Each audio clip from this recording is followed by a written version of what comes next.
C'est quoi un bon ravitaillement? Moi, je me suis toujours posé la question. Alors, je fais un petit peu de course à pied, Oui. mais pas à un niveau comme toi tu le fais. Vous allez voir, on va en discuter après.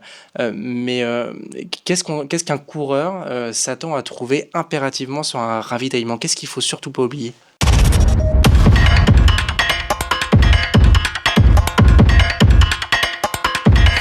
Parlons un peu de cette mission du coup. J'imagine que enfin, c'est un des postes les plus importants quasiment parce que après avoir fait 10 kilomètres, les coureurs doivent avoir faim, soif, et j'imagine que ça demande une logistique assez importante. Oui, tout à fait. Donc, au fil des années, en fait, on a un petit peu les quantités en tête. Ouais, Et c'est d'essayer de diversifier au mieux pour apporter un ravitaillement. On essaye d'être au top. ouais.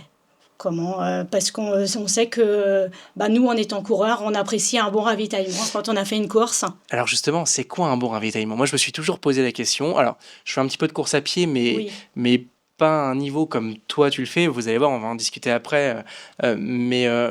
Qu'est-ce qu'un coureur s'attend à trouver impérativement sur un ravitaillement? Qu'est-ce qu'il faut surtout pas oublier? Les boissons, forcément, de Ouais, l'eau, du coca, quand on a fourni un effort assez intense. ok, Surtout un 10 km, c'est assez rapide, donc ouais.